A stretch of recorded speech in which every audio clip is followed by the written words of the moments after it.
So my last couple of years, it wasn't good, but we had a roster issue and all this. So the best way to get around it and just get to the playoffs where you could have a wide open of roster as many as you want was I went and got my shoulder done, and my last game was at home against the Joe, or at the Joe against Ottawa.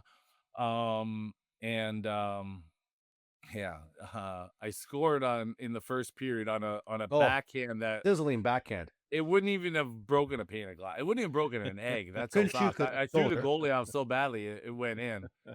But and then of course I'm getting the right, and I celebrated with my like there's nothing wrong, whatever this and that. So, and of course media want to talk to someone in between periods. The CBC, and so it was Gary Galley. So I come in, and Todd Beam and Ozzy are there, and they got smiles, and I'm like, "What are you guys?" And like Beaver's like, "Yeah, Gary Galley wants to talk to you at CBC." I'm like, "Oh, okay," So he gives me the towel and gives me a water bottle. I'm walking out, and they're following me, and they're just acting different. I'm like, "What?"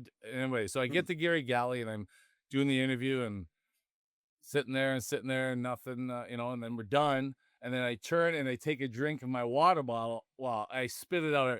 There's beer in my water bottle.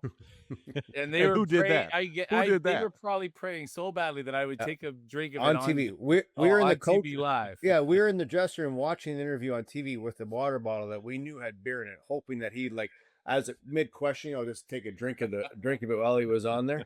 I Yeah. marked it up, Hockey Night in Canada, beautifully on the side of it, Oh, fill yeah. it with a Molson Canadian. Oh.